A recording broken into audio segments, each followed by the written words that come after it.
What's good, everyone? Today I'm going to be showing you how to install the Vusi Vanish plate on the Dodge Challenger. So I'm not going to be going over the whole setup because he already has a video that does all that. I'm going to be showing you specifically what kind of changes you're going to have to make for your Challenger or your Charger. So this right here, as you can see, I disconnected the negative. This plastic trim piece comes from down here, which there's a hole right here that gives you access to the light right here.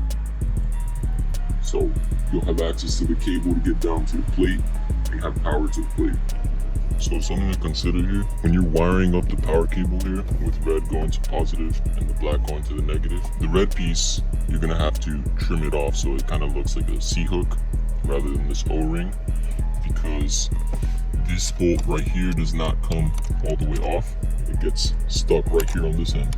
So this bolt does not come off, so you're gonna have to just make it a C-clip, trimming it with something like this, which I'm gonna do now, and fitting it into this little gap right here and then tightening on it.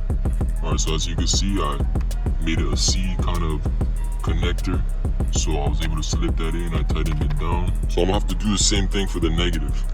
What I'm gonna do is right in between this crack right here, I'm gonna put it in once I convert this to a C-clamp, and then I'm gonna tighten this down all the way so that this has contact, and then I'm gonna skip all the other steps that are on the video, like connecting the receiver and making sure it works and all that shit, and then I'm gonna skip to the part where I route it through this little hole out to the back.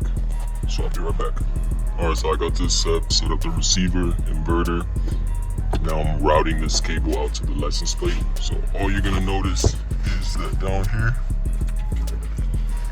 kind of gotta go up a little bit. So you can aim for that right there.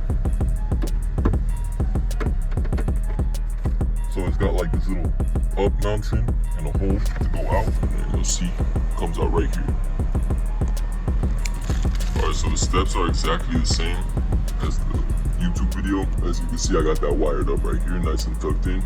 I got the smoked out black cover, so it's kind of hard to notice that it's even on there. As you can see, it works perfectly, looks good, and that's basically all you gotta do for the Dodge and Challengers. Alright, so wiring is now done. I got everything tucked in under here now. I did route the LED indicator. I routed it underneath this, behind the seats.